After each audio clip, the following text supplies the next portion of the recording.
نحمدہ و نصلی علی رسولہ الکریم اما بعد اعوذ باللہ من الشیطان الرجیم بسم اللہ الرحمن الرحیم السلام علیکم ورحمۃ اللہ وبرکاتہ۔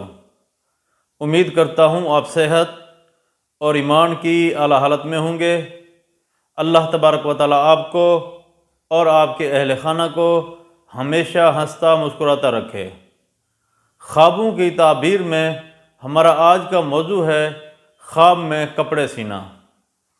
علامہ ابن سیرین رحمۃ اللہ علیہ نے خواب میں کپڑے سینے کی تقریباً 6 مختلف صورتیں بیان کی ہیں۔ ہر صورت کی الگ الگ تعبیر بیان کی ہے۔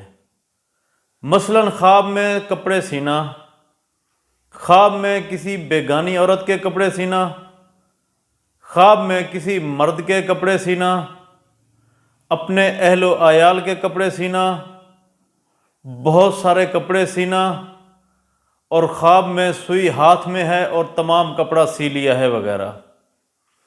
اگر آپ ان صورتوں کی تعبیر جاننا چاہتے ہیں یا ان سے ملتی جلتی کسی اور صورت کی تعبیر جاننا چاہتے ہیں تو اس ویڈیو کو آخر تک ضرور دیکھیں۔ اور اگر آپ نے ابھی تک ہمارے یوٹیوب چینل خواب کی حقیقت کو سبسکرائب نہیں کیا تو پہلے سبسکرائب کر لیں تاکہ ہماری اگلی آنے والی ویڈیو آپ تک پہنچ سکے۔ علامہ ابن سیرین رحمۃ اللہ علیہ نے فرمایا ہے کہ اگر کوئی شخص خواب میں دیکھے کہ وہ خواب میں اپنا کپڑا سیتا ہے تو اس خواب کی تعبیر یہ ہے کہ خواب دیکھنے والا شخص مراد کو پہنچے گا، اس کا حال درست ہوگا۔ اگر کوئی شخص خواب میں دیکھے کہ وہ خواب میں اپنے اہل و عیال کے کپڑے سیتا ہے تو اس خواب کی تعبیر یہ ہے کہ خواب دیکھنے والے شخص کے حالات بہتر ہوں گے، اس کی مرادیں پوری ہوں گی۔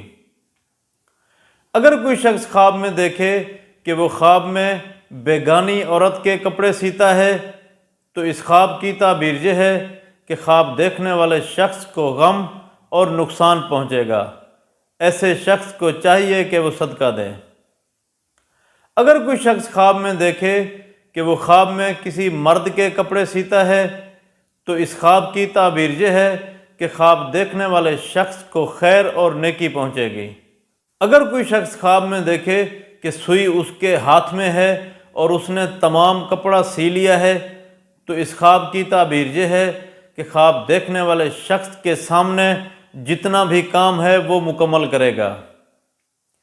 اگر کوئی شخص خواب میں دیکھے کہ اس کے گھر میں بہت سارے سلے ہوئے کپڑے پڑے ہیں تو اس خواب کی تعبیر یہ ہے کہ خواب دیکھنے والا شخص زندگی عیش و عشرت کے ساتھ گزارے گا اور اس کو وراثت میں پورا حصہ ملے گا۔ اللہ تبارک و تعالیٰ سے دعا ہے کہ اللہ تبارک و تعالیٰ ہمارے خوابوں کو ہمارے لیے باعث رحمت اور باعث برکت بنائے۔ السلام علیکم ورحمۃ اللہ وبرکاتہ۔